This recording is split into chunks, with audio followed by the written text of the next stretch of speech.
am Kamlesh Patel. I am came back in my channel. So guys, who came to in my channel new, so please subscribe, and who do you like my video, so please share and like also.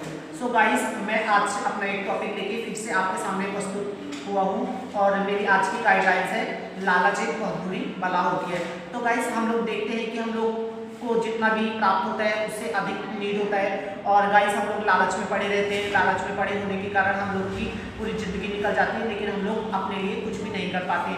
Guys, हम लोग दूसरों को देख देख के जलन feel करते हैं। जैसे कि गाइस, आप लोगों ने एक स्टोरी को सुना ही होगा, मुर्गी का अंडा।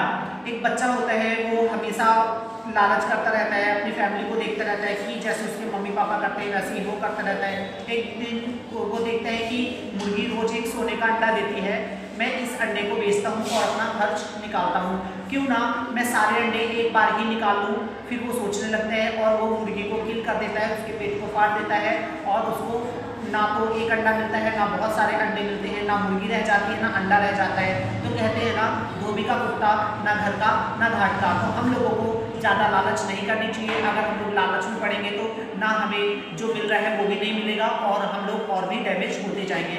अगर गाइस हम लोग लालच करेंगे, लालच हमारी बढ़ती जाएगी, लेकिन हम लोग कभी भी सक्सेस नहीं होंगे। तो हम लोगों को मेहनत करके अर्न करना चाहिए, ना ही दूसरों की चीज़ पे लालच करनी चाहिए। गाइस, हम लोगों को अगर 1 रुपया मिलता है तो हम लोग बहुत खुश हो जाते हैं कि हमको पड़ा हुआ है 1 रुपया मिल गया। क्या कभी आपने सोचा है कि वो रुपया जिस व्यक्ति का खोया होगा वो कितना दुख से तड़प रहा होगा, कितना फील कर रहा होगा? क्योंकि आजकल 1 रुपया या 10 रुपीज़, 50 रुपीज़, 100 रुपीज़ कमाने में भी पूरा हावर्स निकल जाता है। लाइक का मजदूर, आपने लेबर्स को देखा होगा, वो हार्ड वर्किंग करते हैं, लेकिन कभी उनका अगर फोन हो जाता है या फिर पैसे हो जाते हैं तो लोगों को बहुत ज़्यादा प्रॉब्लम्स होती है, लेकिन जिसको मिलता है वो बहुत ज़्यादा हैप्पी हो जाता है। और कई लोग को मैंने ऐसे देखा, अगर किसी का फोन्स वगैरह पड़ा हुआ मिल जाता है तो आप लोग क्या करते हैं, अपने पॉकेट में रख लेते हैं। लेकिन गाइस, हम लोगों को ऐसा नहीं करना चाहिए, हम लोगों को कॉन्टैक्ट करके उसकी चीज़ को वापस देना चाहिए। Thank you.